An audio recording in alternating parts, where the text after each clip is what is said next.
अस्सलाम वालेकुम। मैं हाजी रोशन फिर दोबारा आपकी खिदमत में हाजिर हूं। जैसे कि मैंने आपसे वादा किया था कि 9th क्लास की पोएम्स की तरह 10th क्लास की पोएम का भी उर्दू में एक्सप्लेनेशन लेकर हाजिर होगा। तो हमारी जो पहली पोएम है जिसका नाम है a teenager's prayer, it's written by J Morse और it's a prayer of a teenager. Teenager, a small boy who is not a child or not a young. This age is a between of a child and the young man. And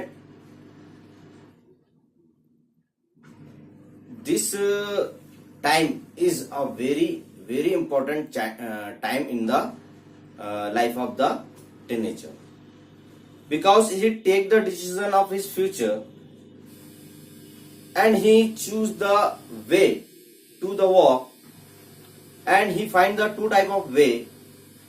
First is a right way and second is a bad way, wrong way. So he want a guidance to choose one path from between the two. If he select a right way or a good way, then and walk on that path, he reach into the successful destination of his life. Or if he walk in a wrong way, it is a very difficult to bring back the children from the bad way. So in this poem, a poet become a teenager and he described the situation of the teenager's mind.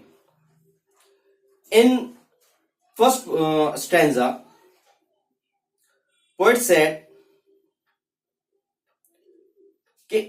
each day brings new begins, decision I must make.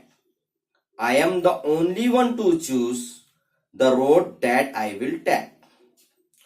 So poet become a teenager and he said that I have new begins each and every day.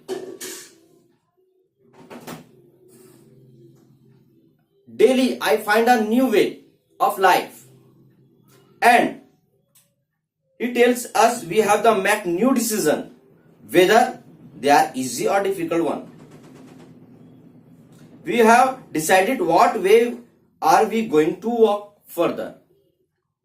शायद इस stanza में कहता है, वो खुद एक नौजवान की जगह अपने आप को रखते हुए उसके दिमागी कश्मकश को बयान करता है और कहता है कि मेरे सामने रोजाना एक नई शुरुआत होती है, या मेरे दिन की शुरुआत रोजाना एक नई चीज से होती है, और या हर रोज मेरे लिए एक नई शुरुआत लेकर आती है और मुझे रोजाना नए फैसले करने होते हैं।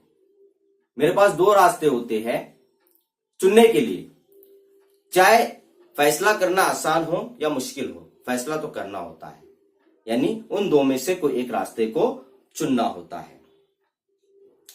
सेकेंड स्टेंजा के अंदर, I can choose to take the road of life that leads to great success और travel down the dark and road that leads to great distress. So in this stanza, poet is just trying to tell us the dilemma of teenagers.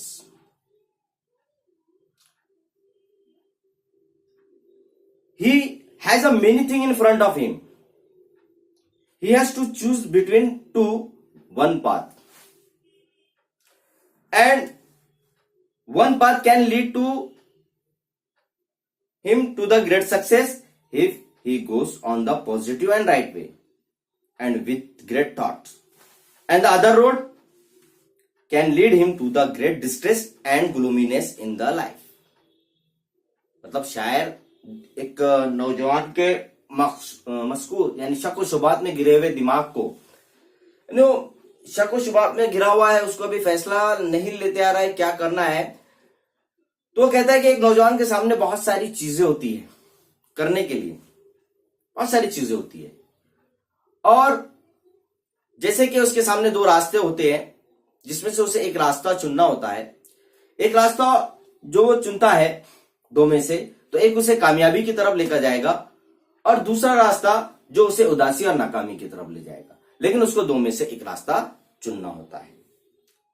तीसरे stanza के अंदर he pray to the God and said, please open up my eyes dear Lord that I might clearly see, help me stand for what is right, bring out the best in मी।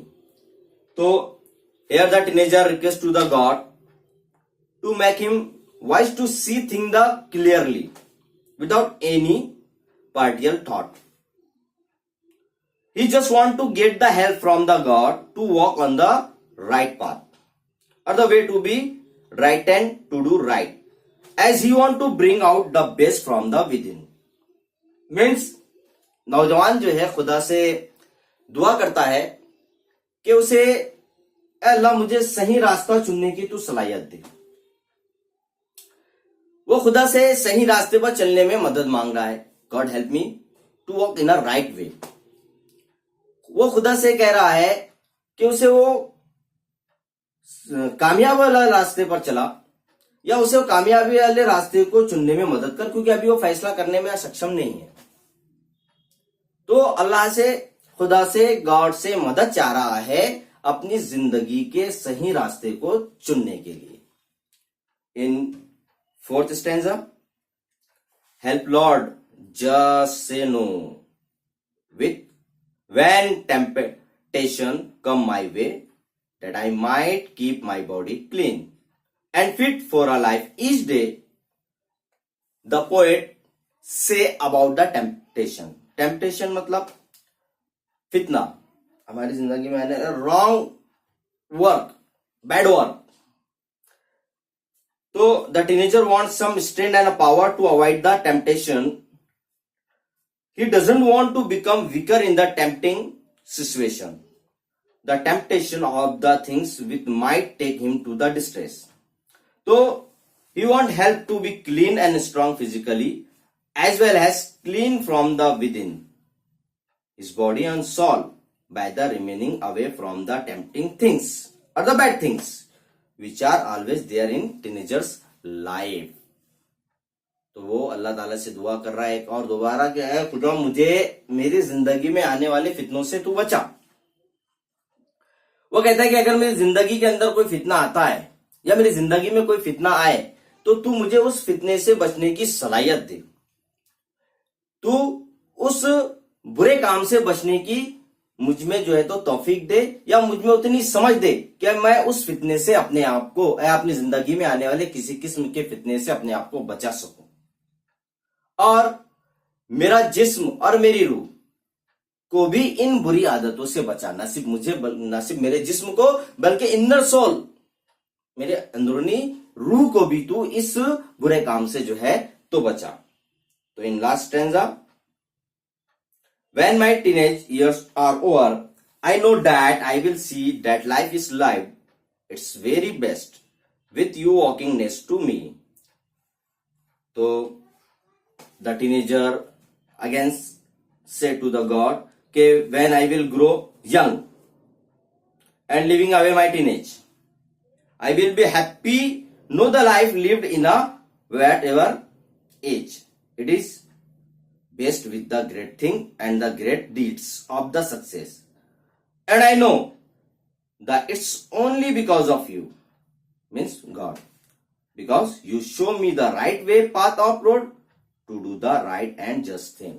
यानी इस आखिरी stanza के अंदर वो खुदा का जो है तो शुक्र अदा करते हुए कह रहा है कि अल्लाह, अब जब मेरी ये टीनेज खत्म हो जाएगी, ये नौजवानी खत्म हो जाएगी और मैं जवान हो जाऊंगा, तो उस जवानी के वक्त में मुझे अपने उस टीनेज नौजवानी के वक्त के किए गए काम याद आएंगे जो मैंने नौजवानी में किया था। वो खुशी, वो हैप्पीनेस, वो खुशियां, वो मुझे याद आएगी। और जब मैं किसी कामयाबी की मंजिल पर पहुंच जाऊंगा तो उस कामयाबी की मंजिल पर पहुंचने का पूरा क्रेडिट तुझे जाएगा, क्योंकि तूने मुझे उस कामयाबी के रास्ते पर चलने की सलाहियत दी थी उस रास्ते पर चलने की तौफीक दी थी, उस रास्ते को चुनने की में जो है तो मेरी मदद की थी। तो मतलब एक नौजवान अपनी जिंदगी में आने वाले नए उतार चढ़ाव नौजवानी के वक्त में, क्योंकि नौजवानी का वक्त जो होता है इंसान की जिंदगी का सबसे अहम वक्त होता है, जब वो अपने भविष्य के बारे में, अपने जो है फ्यूचर्स के बारे में फैसला करता है।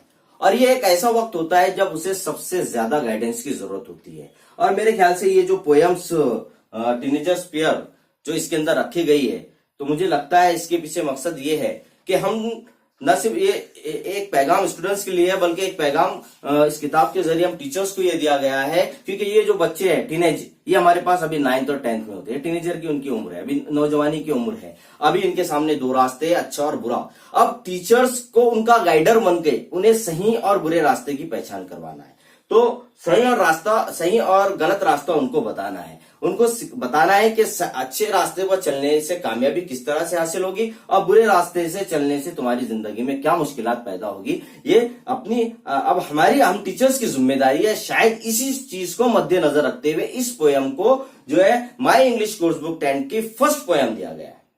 तो हमें इस पोयम के मकसद को जानते हुए हमारे स्टूडेंट्स को गाइड करना है सही रास्ता चुनने में, उनके फ्यूचर्स के लिए उनको सही तौर पर गाइड करना है। और आखिर में फिर दोबारा मैं आपसे जो है ये कहूंगा कि इस पोयम खत्म होने के बाद में आप एक 10 मार्क का, जैसे कि मैं अभी आपको यहां पर एक 10 मार्क का होमवर्क लिख के दूंगा। आप पोयम एक्सप्लेनेशन के बाद स्टूडेंट को बिल्कुल उसी तरह से एक 10 मार्क की एक्टिविटी दे हर सबक, हर नज़म के बाद, ताकि उनकी एक्टिविटी की प्रैक्टिस हो, ताकि वो प्रैक्टिस कर सके और जो है एग्जाम के नुक्ते नजर से उनको आगे आसानी हो। फिर आखिर में आपको दोबारा ये कहूंगा, अगर मेरा ये एक्सप्लेनेशन आपको पसंद आता है तो आप मुझे मेरे व्हाट्सएप नंबर 9822457527 पर अपने कीमती कमेंट्स दें।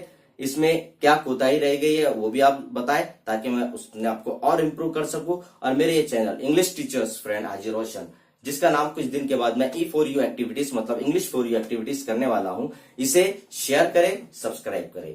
थैंक यू, शुक्रिया। अभी मैं आपको कुछ देर यहां पर इस पोयम के ऊपर 10 मार्क की एक्टिविटी, होमवर्क एक्टिविटी दूंगा। आप इसे भी बच्चों को दें और इस तरह से आप भी खुद अपने तौर पर उसको क्रिएट करने की कोशिश करें। शुक्रिया, थैंक यू।